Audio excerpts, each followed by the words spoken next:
Mesdames, Messieurs, chers panafricanistes et chers amis européens, bonjour et merci de me permettre de m'exprimer ici. Nous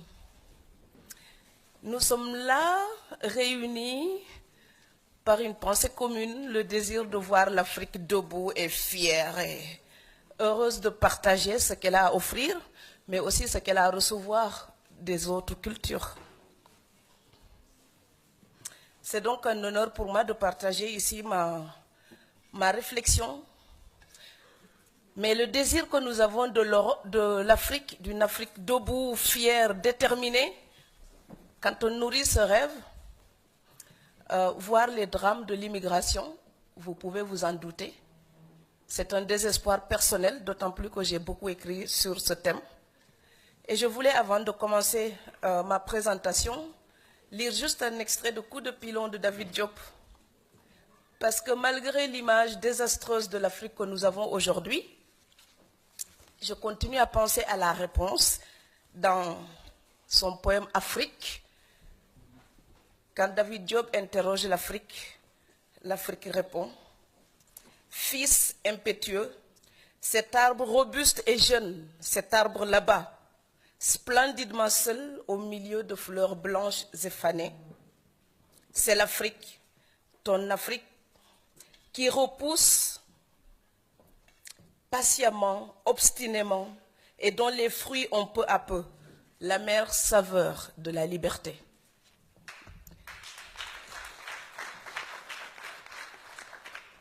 J'ai souvent besoin de relire cet extrait-là pour rester positive. Parce que malgré les drames, il nous faut relever la tête, râler, déplorer, mais aussi essayer de proposer des perspectives. Le titre de ma communication, c'est « Drame de l'immigration, la responsabilité africaine et l'hégémonie européenne ».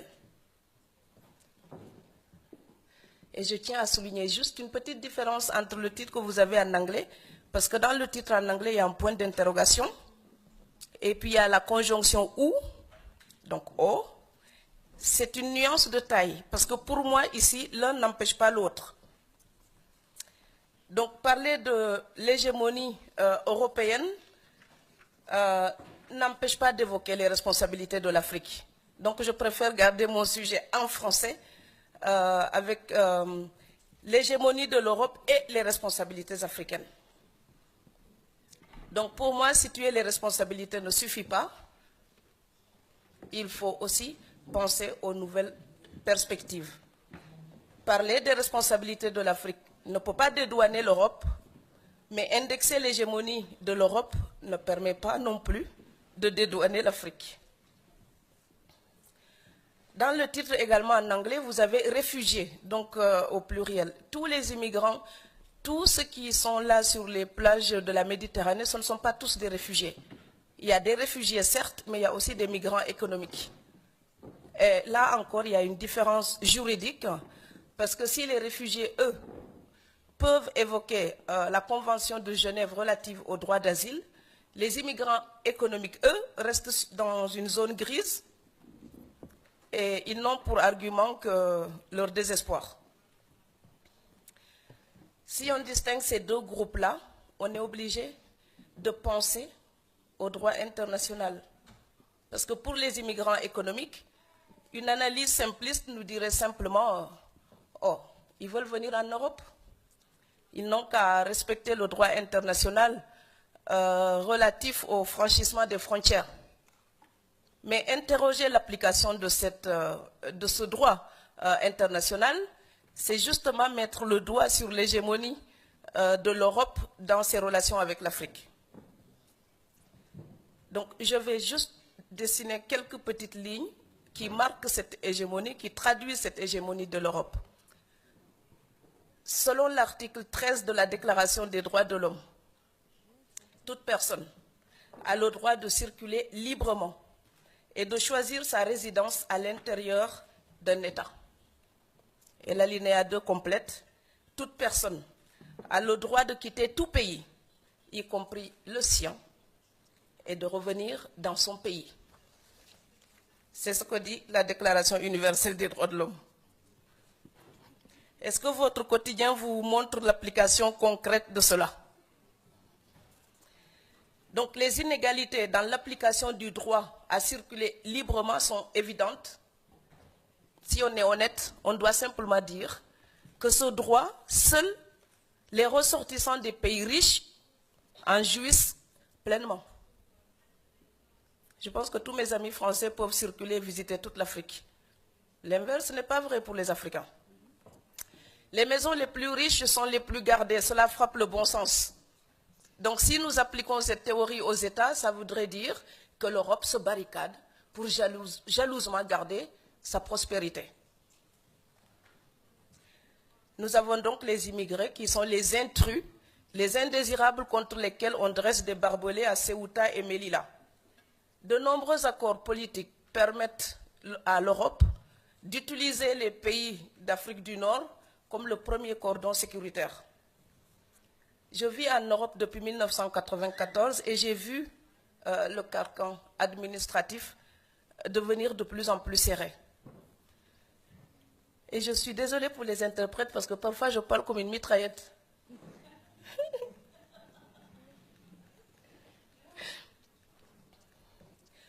Il est urgent de prendre conscience de l'application réelle des lois qui sont en permanence renouvelées en Europe par rapport à tous les étrangers, pas seulement les Africains, tous les étrangers. Donc au nom de la souveraineté des États, on n'hésite plus à sacrifier les droits des étrangers. Les contrôles aux faciès existent dans tous les pays européens. Je sais que ça met mal à l'aise nos amis européens, mais c'est la vérité. Et j'ai l'occasion de le vérifier souvent. Quand je suis dans un train, les contrôleurs, si la police entre, je pense que ma tête est un chocolat souriant, ça fait clignotant. Attrapez-moi, attrapez-moi, attrapez-moi.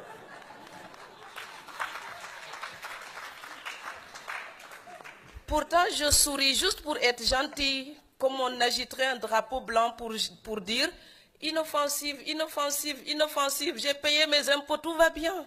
Non, ils viennent toujours voir si je ne vais pas voler la tarte à la crème.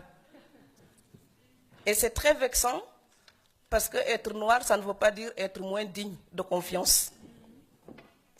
En fin 2008, le ministre français de l'immigration et de l'identité nationale s'est enorgueilli d'avoir expulsé, tenez-vous bien, 30 000 personnes, soit 2 500 par mois, ce qui représente 83 personnes persécutées par jour. J'utilise le mot persécuté à dessein, parce qu'avant d'être expulsé, il y a d'abord toute la torture du cheminement pour les papiers. Et on a l'espoir qui se dégrade, qui se dégrade, qui se dégrade, jusqu'au moment où vous avez le fameux papier. Vous savez comment il s'appelle? Invitation à quitter la France. Les oxymores en poésie, c'est magnifique, mais quand c'est appliqué à votre vie, c'est terrible. Des associations comme Réseau d'éducation sans frontières ont essayé de protéger des enfants menacés d'expulsion, des enfants scolarisés menacés d'expulsion. Là encore, une question se pose. Que fait-on de la Déclaration des droits de l'homme, du principe de l'irresponsabilité juridique des enfants et de leur droit à l'instruction? Parce que les parents soient sans papier, c'est un fait, mais ça n'annule pas les droits des enfants. Et les enfants ne peuvent pas être coupables par contagion. Donc les nouvelles conditions imposées aux demandeurs de papier exigent aussi une bonne connaissance, par exemple, du français, l'apprentissage de l'hymne national et de l'histoire de France.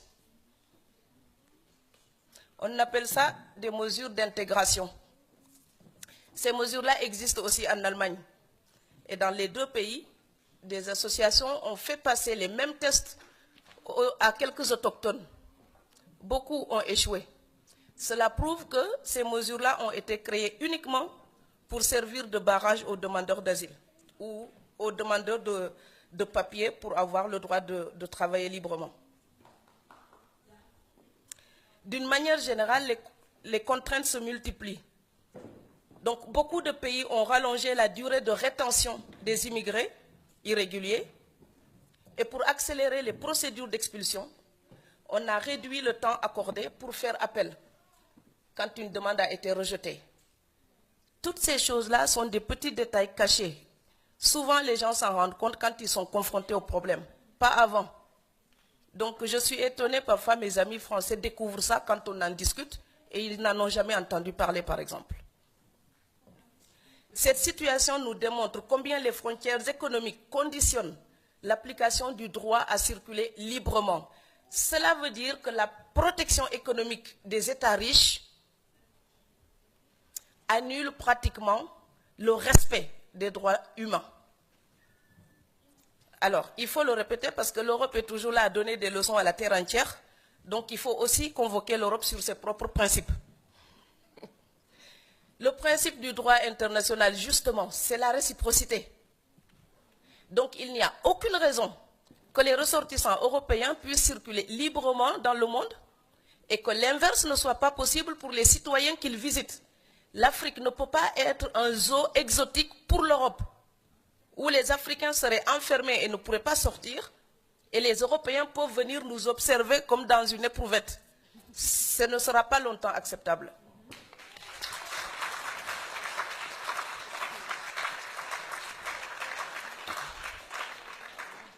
Du fait de sa puissance financière, l'Europe garde la main, donc le contrôle, et détermine elle-même ses relations avec l'Afrique.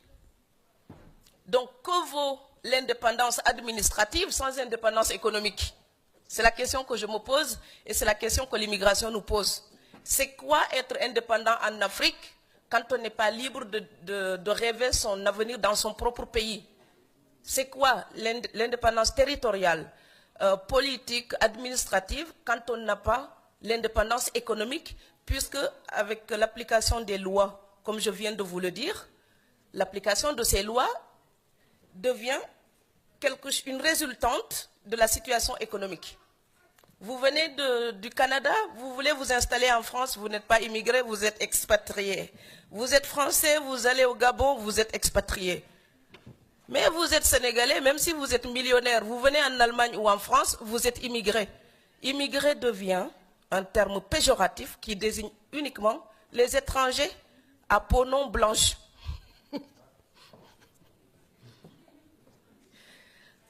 Donc l'indépendance de l'Afrique ne pourra jamais être effective sans son indépendance économique. Car c'est bien par sa supériorité financière que l'Europe influence et impose ses règles en Afrique. L'Europe influence le marché. Par exemple, ils essayent d'abaisser les taxes de douane à 50%, alors que l'Afrique aurait absolument besoin de cet argent. Mais l'Europe veut libéraliser ce marché. C'est aussi par cette puissance financière qu'aujourd'hui encore souvent des entreprises européennes financent des partis politiques en Afrique, donc ils influencent le choix de nos dirigeants. C'est également par sa domination financière que l'Europe détermine souvent les politiques culturelles en Afrique, parce que même l'industrie culturelle africaine dépend encore trop souvent des subventions européennes.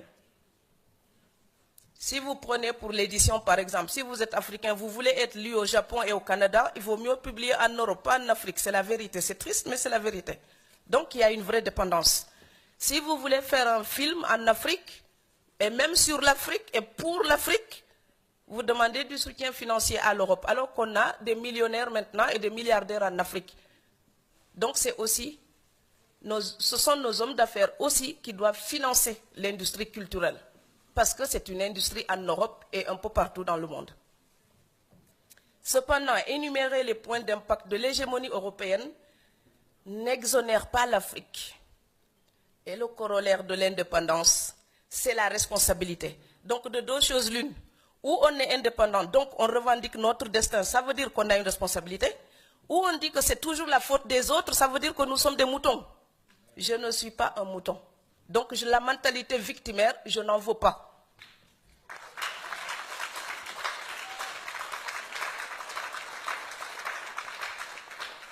Pour moi, parler des responsabilités de l'Afrique, c'est évidemment chercher des perspectives. L'Afrique, la faute qu'elle doit reconnaître, et on doit absolument accepter cette autocritique. L'Afrique a trop longtemps gardé son complexe colonial, regardant l'Europe non comme un partenaire de négociation, mais comme un maître dont on accepte à la fois le secours, mais aussi le mépris.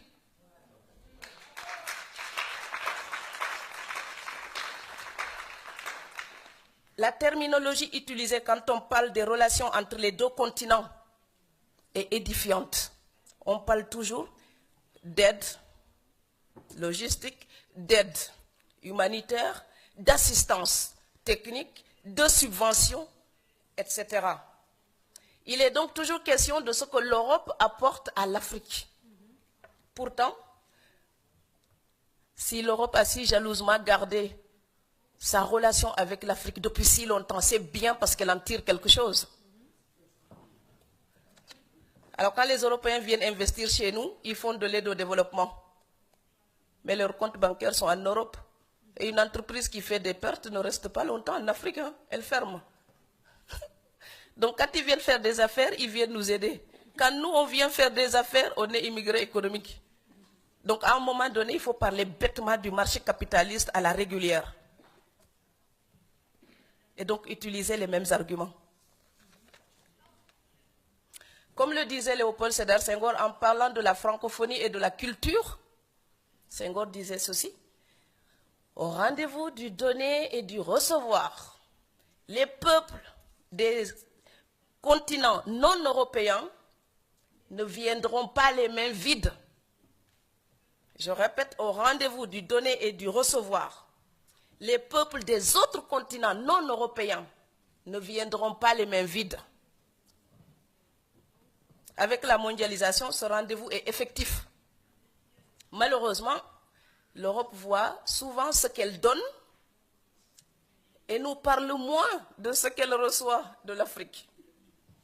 Et l'Afrique, elle se soumet pour ce qu'elle reçoit par fatalisme ou par ignorance de la valeur de ce qu'elle a à offrir. Et comme je ne cesse de le répéter dans tous mes textes, aider quelqu'un, c'est l'aider à ne plus avoir besoin de vous. Sinon, c'est de l'assujettissement.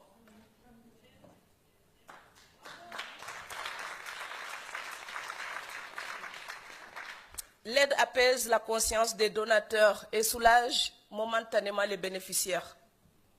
Mais elle ne garantit l'autonomie à personne. L'Afrique ne peut pas tout attendre de l'Europe. Et moi, j'en ai assez quand je parle avec des Africains. Souvent, on me dit, l'Europe doit nous aider. L'Europe doit nous aider. C'est comme si j'étais dans la maison de mon père et je dis que le voisin doit me nourrir.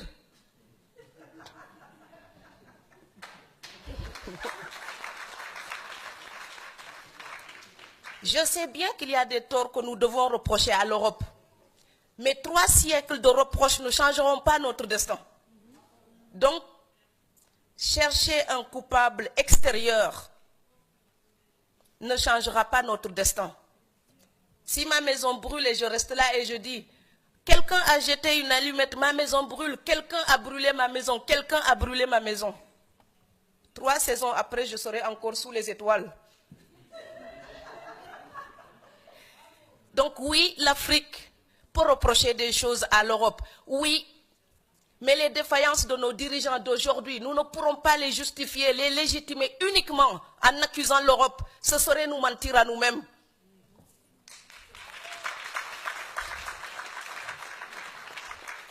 Nous sommes en Allemagne. Ce pays, après la guerre, était démoli, un tas de pierres. Aujourd'hui, on a des frères qui risquent leur vie pour y vivre. C'est parce que les Allemands ont travaillé pour ça. On ne peut pas seulement les accuser, on peut aussi prendre un exemple sur eux. Et je sais que quand on fait une autocritique à l'Afrique, les gens n'aiment pas. Mes frères m'applaudissent quand j'accuse l'Europe. Et puis quand je fais notre autocritique, je deviens la mauvaise. Mais je suis en même temps les deux. La fille qui peut regarder les fautes de l'Europe, mais la fille qui dit, si je veux que ma voisine européenne me respecte, si je veux parler avec elle d'égal à égal, je dois arrêter de demander la moitié de son salaire pour gagner le mien.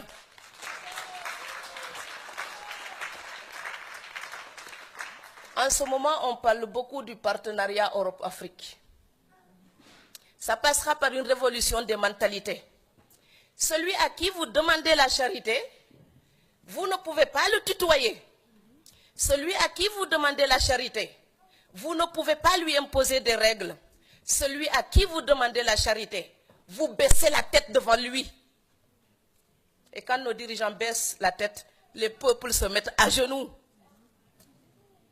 Alors moi, je veux une Afrique qui lève la tête, qui à la table des négociations regarde l'Europe et dit, tu sais quoi? On a passé des siècles à fricoter ensemble. On se connaît tellement. On s'aime, on se déteste comme dans toutes les grandes relations. Mais on va faire des affaires avec éthique pour respecter nos peuples. L'Europe n'est pas digne quand elle exploite l'Afrique pour le bien-être de son peuple. Ce n'est pas éthique. Et le peuple européen ne doit plus l'accepter.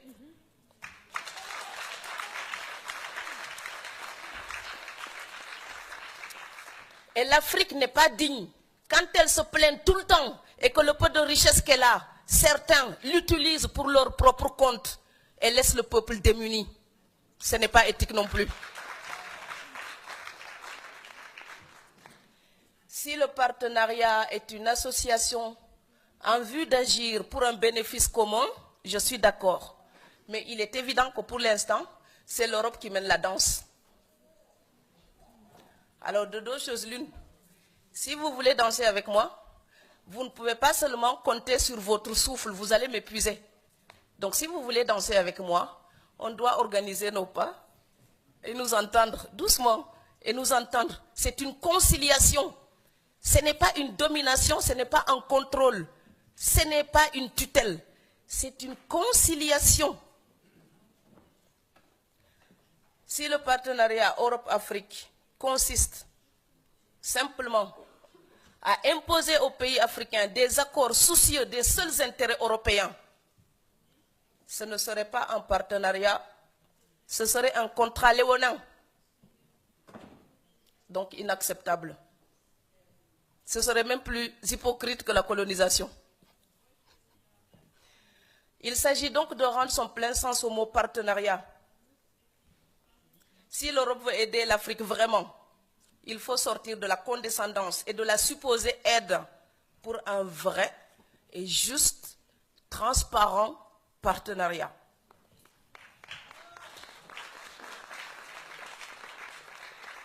Et l'Afrique a son rôle à jouer dans cette quête de perspective. Alors que doit-elle faire? Vous savez, je ne suis pas économiste, hein, moi je suis... Qu'est-ce que je suis déjà? Une rêveuse. Je cherche de la musique dans les mots et il m'arrive parfois d'avoir une petite idée. Donc j'en ai quelques-unes ici. Peut-être que 10 sont mauvaises et qu'il y en a une de valable. J'aimerais bien que vous la gardiez dans ce cas-là. En tout cas, j'essaye de faire mon possible pour réfléchir tout le temps à la quête de solutions. Selon cette petite recherche, je pense donc que Descartes existe. Ok. Et selon Descartes, la pensée que nous appliquons, nous pouvons aussi la rendre réflexive. Dans mon autocritique d'africaine, parce que je ne veux pas toujours accuser les autres, je me demande qu'est-ce qu'on peut faire là-bas en Afrique, chez nous, avec notre petite réflexion, qu'est-ce qu'on peut faire pour changer quelque chose. Alors je pense que l'Afrique doit prendre la main quant à la gestion de ses matières premières. L'Afrique doit fixer le prix de ses matières premières. Elle doit fixer son prix au lieu de subir le diktat des acheteurs. Vous savez, c'est très simple. Quand vous allez acheter un jean ou une baguette de pain, ce n'est pas vous qui fixez le prix. Vraiment, vous payez le prix que le vendeur vous demande. Vous êtes d'accord ou vous n'êtes pas d'accord, mais vous n'arrivez pas en fixant le prix du bien que vous désirez. C'est le propriétaire qui fixe son prix. Et tout le pouvoir de la relation est dans cette décision du prix. Celui qui fixe le prix, c'est le maître. Celui qui a son bien devrait être le maître de la transaction. Donc l'Afrique doit se respecter. Dans le contexte économique d'un monde globalisé, l'Afrique doit se libérer donc des précarés historiques et jouer franchement la concurrence. Vous savez, le capitalisme est cynique. Je ne l'aime pas, j'y peux rien, mais je dois survivre avec. Alors l'Afrique, elle l'aime ou elle ne l'aime pas, mais elle doit survivre dans le capitalisme. Et le capitalisme est cynique.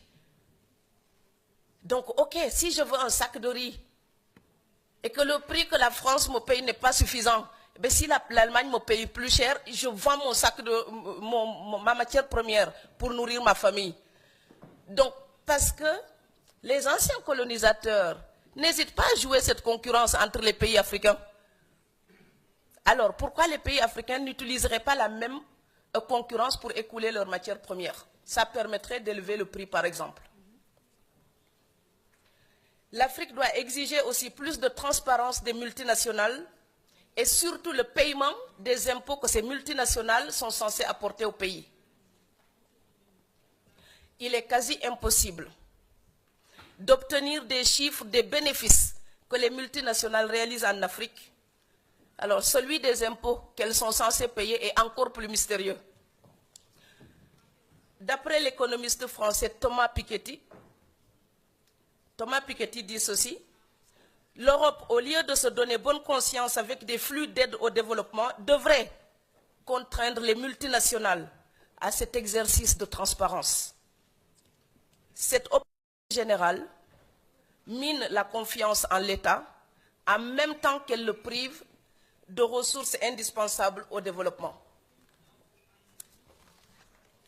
Donc, afin de mieux profiter de ces matières premières, l'Afrique devrait aussi s'équiper pour transformer et valoriser ses propres produits. Vous savez, je trouve révoltant une chose. Les enfants de Munich mangent plus de chocolat que les enfants d'Abidjan. Pourtant, je n'ai pas vu de cacaoyer en Allemagne.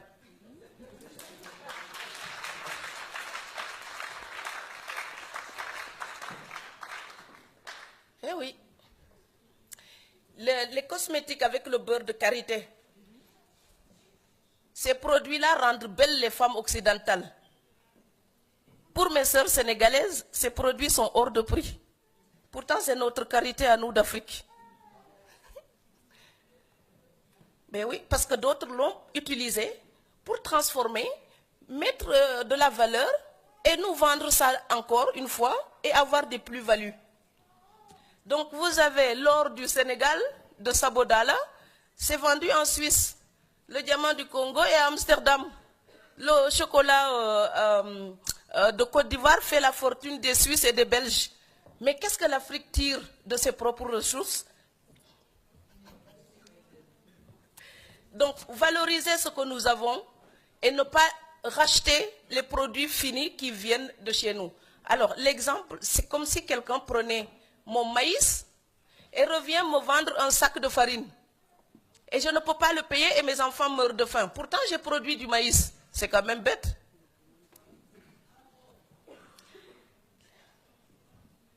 L'Europe tient la bonne gouvernance pour une donnée fondamentale dans son partenariat avec l'Afrique.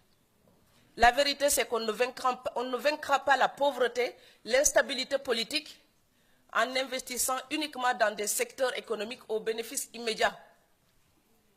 Donc pour moi, tout développement passera par l'éducation. Pour une démocratie pérenne, il faut de l'éducation.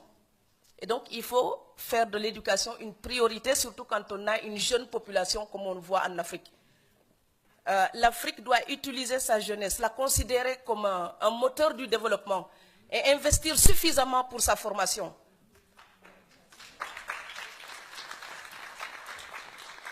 Dans beaucoup de pays africains, l'éducation n'est pas considérée comme une priorité. Elle devrait être obligatoire jusqu'à 16 ans. En 2008 ou 2006, j'ai eu l'occasion de faire un tour dans plein de pays africains, y compris en Allemagne. Et le président au scolaire soutenait cette initiative. Il faut que l'Afrique mette l'école obligatoire jusqu'à 16 ans. Parce que les jeunes qui ne vont pas à l'université, par exemple, pourraient ainsi avoir un socle commun et suivre des formations diplômantes et être de vrais professionnels. Le drame de l'Afrique, c'est que l'Afrique agit toujours en amateur. En amateur pour la peinture, pour la musique, pour la littérature, ça va. Mais amateur pour l'ingénierie pointue, pour le devenir de l'Afrique, pour l'éducation de la jeunesse, agir en amateur, c'est un crime. L'Afrique doit se professionnaliser.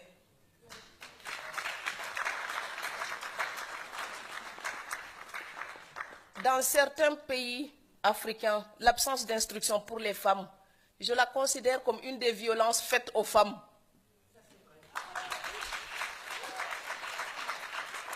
Je la considère également comme une plaie de la démocratie. Vous savez, pour défendre la démocratie, il faut connaître ses droits. Pour respecter les droits du voisin, il faut les connaître. La seule manière de les connaître, c'est l'éducation. Instruire les femmes, c'est leur donner la capacité de mieux éduquer leurs enfants. C'est donc former la jeunesse africaine. C'est un cercle.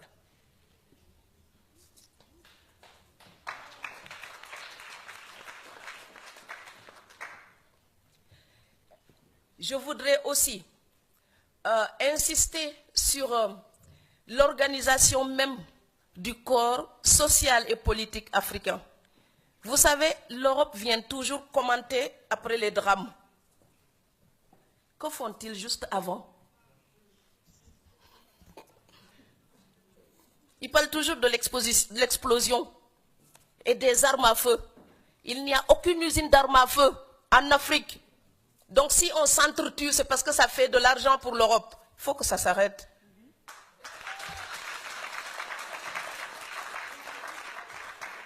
Il n'y a pas d'usine d'armement en Afrique. Donc si les Africains arrivent à s'entretuer, c'est que des entreprises européennes, ils font de l'argent avec leurs armes. Défendre la démocratie en Afrique, c'est aussi parler de cette situation.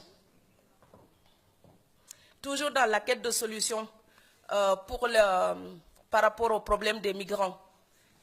Jusqu'à maintenant, on considère les jeunes qui viennent comme un boulet. Mais vous savez, l'Europe est très ravie d'avoir des jeunes. La population européenne est en train de vieillir. Si l'Europe n'a pas du sang neuf, elle ne pourra pas maintenir son niveau social, sa politique sociale, sa politique de retraite. Ces étrangers-là qu'on fait semblant de pousser, on les utilise pour renflouer les caisses et le traitement des pensions de retraite ici en Allemagne ou en France. On ne pourrait pas l'assurer s'il n'y avait pas tous ces gens qui viennent d'ailleurs. Et aujourd'hui, savez-vous qu'au moins 16 millions d'Allemands ont des origines étrangères? Voilà, tous les pays européens peuvent en dire autant. Ces gens-là sont productifs. Ils apportent quelque chose à la vie sociale allemande aussi. Donc l'Allemagne, l'Europe d'une manière générale, tire bénéfice de l'immigration. Il faudrait que l'Afrique réfléchisse à sa façon possible de tirer bénéfice, de faire de l'immigration une ressource stable, sûre et organisée, un financement sur lequel les États africains pourraient compter.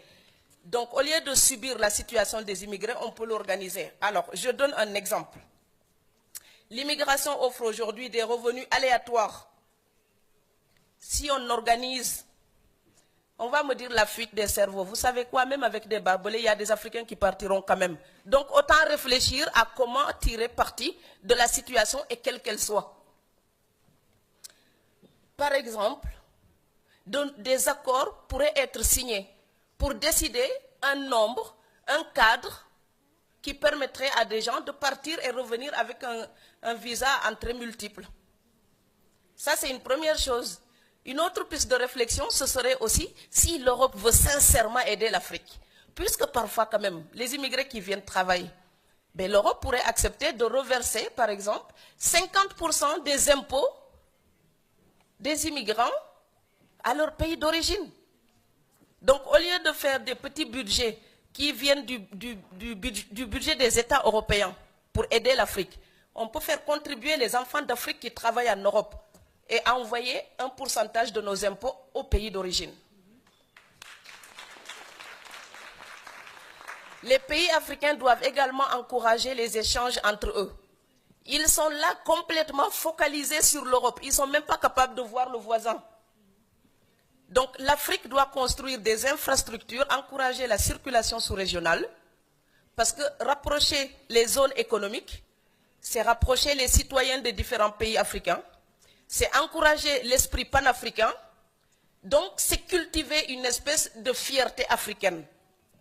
On pourrait aussi développer l'agriculture et surtout protéger l'Afrique de la prédation des terres arables et des terres rares.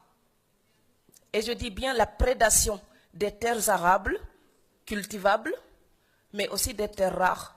Car en ce moment, la Chine est en train de prendre des superficies vertigineuses en Afrique.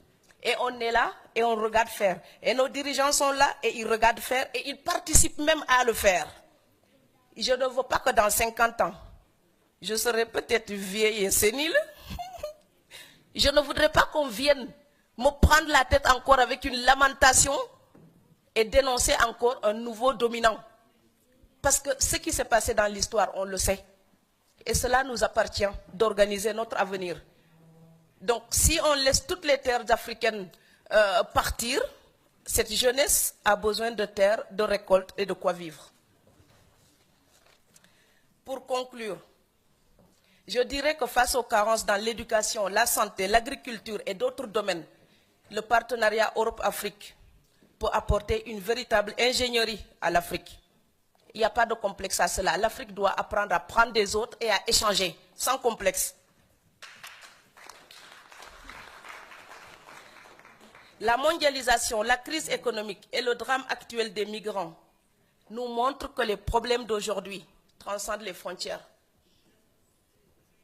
Ils demandent donc des solutions collectives. Pendant longtemps, les populations, les communautés humaines ont organisé leur survie, les unes au détriment des autres. Aujourd'hui, ce n'est plus possible. Donc la communication est internationale, les gens sont informés. Donc ce que je sais et ce que je peux revendiquer et ce que j'attends de l'Europe, peut-être que ma grand-mère ne pouvait pas réclamer la même chose. Eh bien, elle était moins informée. Et puis elle voyageait moins. Donc le monde globalisé aujourd'hui nous permet de nous rencontrer et de voir s'il y a des choses justes ou injustes. Et l'injustice, elle est intolérable aux 4 points cardinaux. Dans ce partenariat, je pense que nous devons veiller à ce que les intérêts financiers ne fassent pas litière des droits humains. Et je rêve donc d'une Afrique heureuse de ce qu'elle a à recevoir, mais aussi de ce qu'elle a à donner. Je rêve d'une Afrique qui garde la barre de son destin. Je rêve d'une Afrique fière, consciente de son potentiel, de ce qu'elle a à offrir, mais d'une Afrique ouverte au monde, pas d'une Afrique afrocentriste. Cette Afrique-là, ce n'est pas la mienne. On ne combat pas le racisme en devenant raciste. Et il m'arrive d'être absolument choqué de voir le dialogue que certains peuvent tenir contre un voisin africain ou contre les Européens. Donc voilà, réparer une injustice, ce n'est pas en imposer une autre. Si l'Afrique combat la domination, ce n'est pas pour écraser les autres. Il faut demander un équilibre et le respect mutuel. Pour terminer, parce que je ne termine pas le sujet inépuisable, mais pour finir, permettez-moi de conclure juste avec une petite pensée pour les réfugiés, les migrants, les apatrides. Pendant longtemps, j'ai entendu parler d'eux au détour de conversations grandiloquentes. J'ai été au Népal, j'ai vu comment les gens vivent dans des camps. J'ai été à Barcelone, j'ai vu des gens, comment ils vivent dans des camps. Immigrés ou réfugiés vivant dans des camps avec une limitation de liberté, je vous garantis, quand on ne l'a pas vu, on ne peut même pas imaginer ce que c'est. Alors je pense à eux et je voudrais simplement dire ceci. Que nous soyons européens ou africains, notre liberté restera insatisfaisante tant qu'elle sera interdite à nos semblables. Personne ne peut apprécier un festin parmi les affamés. Or, la pire des fins, c'est l'absence de liberté. Je vous remercie.